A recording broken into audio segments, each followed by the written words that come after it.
That's right.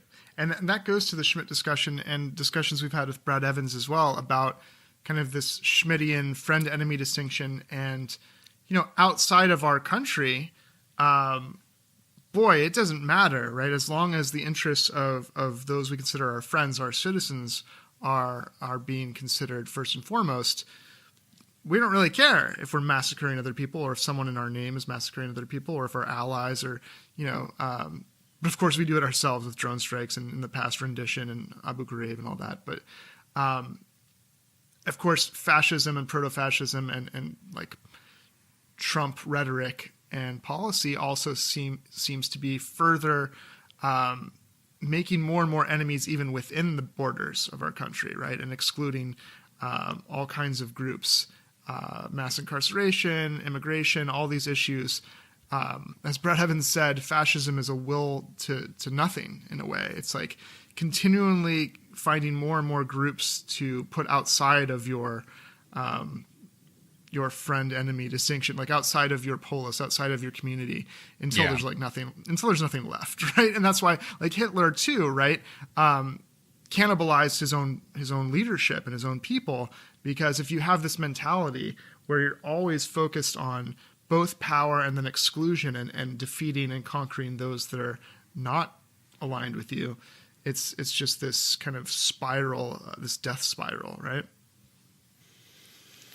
Yeah, and it I think it's worth noting also in the case of the Central America stuff, like this was done, a lot of it more or less behind the back of the American people, like this stuff was not popular. And in fact, there was one incident in particular that caused some huge outrage, and that was the butchering of 4 nuns. They were beaten and raped and killed by a death squad. It was in El Salvador, 1980. And later, I think, they were not the only ones, but there were 4 of them in particular that got a ton of attention. These were the missionaries, actually. So they're from outside the country, but also in bunch of priests and an archbishop too were killed.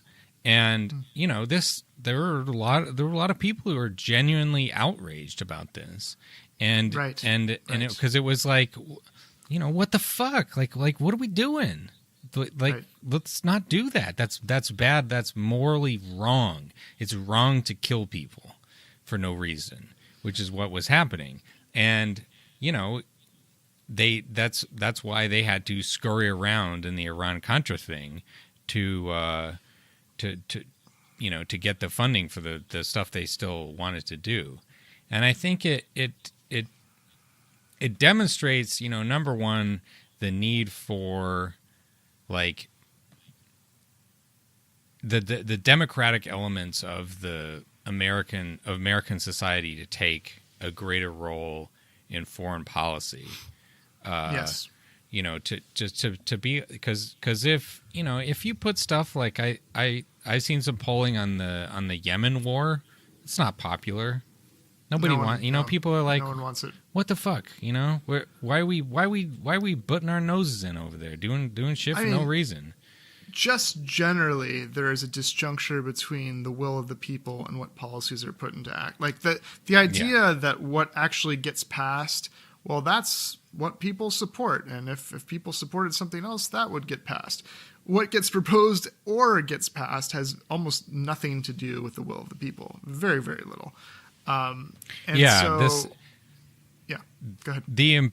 People talk about the imperial presidency, and like this is what happens when you have an imperial presidency, when you have a bunch of people with tons of power and no accountability. No accountability. You get atrocities,